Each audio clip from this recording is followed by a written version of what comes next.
Yung mga sir, bali ito, Isuzu na sportivo sir, no? Mm. Yun, bali, ang problema nito, panel gauge niya, may time na nagana, may time na hindi. Pag nalubak sir, no? Nalubak. Pag nalubak, nawawala, tapos pag nalubak ulit, nagana ulit sir. Nagana ulit. Yan. Pag umaga sir, na Sa umaga, okay. okay siya. Pagka nabilad sa araw, yun, isa nawawala. Yun, nagluloko na pag naarawan daw, pag nag-init, yan. Buksan na din ito mga sir para ano, ma-check natin.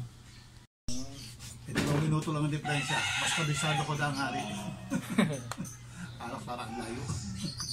Iikot pa ako. Dito paglabas ko, imos na. Oo.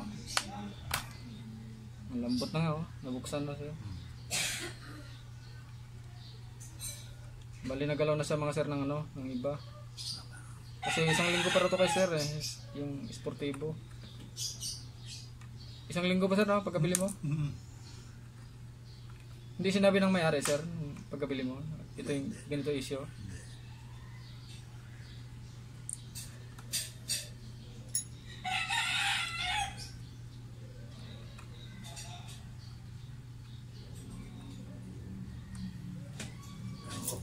Tama yung odometer niyan.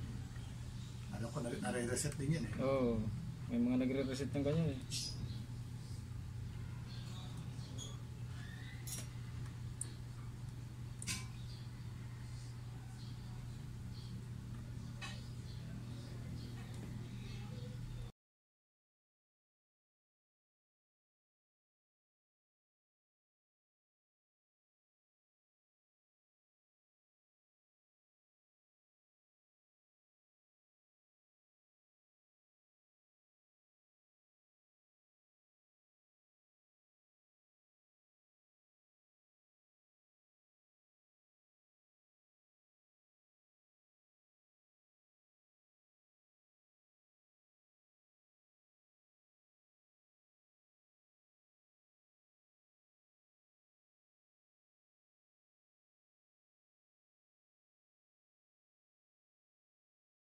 Inupiran lang sila, buo.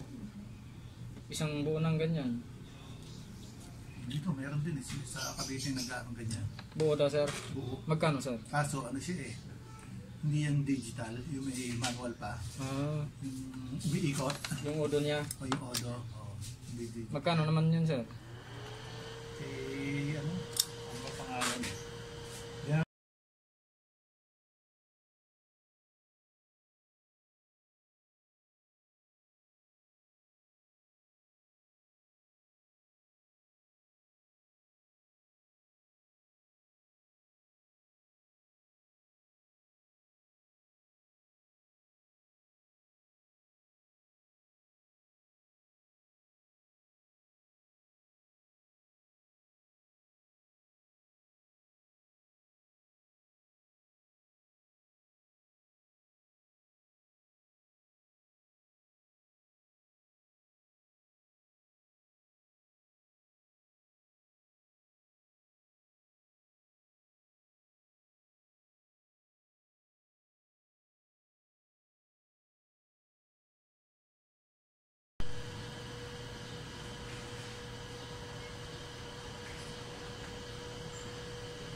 Nabili daw.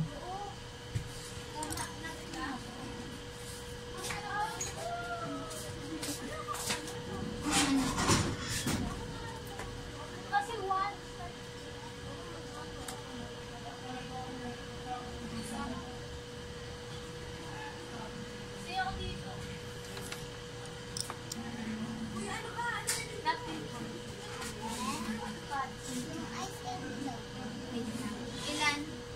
Dalawa po. Magkano po? Magkano po? 7 isa. Dalawa.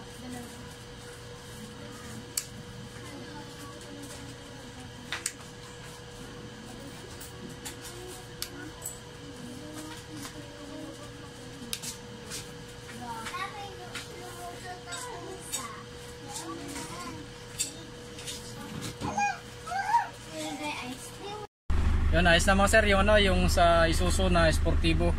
Crosswind Sportivo sir, no? Yan, bali, yan, minsan sabi ni sir, minsan kulang-kulang daw yung number dyan. Bali, ang naging problema lang sa loob mga sir, nabuksan na siya dati.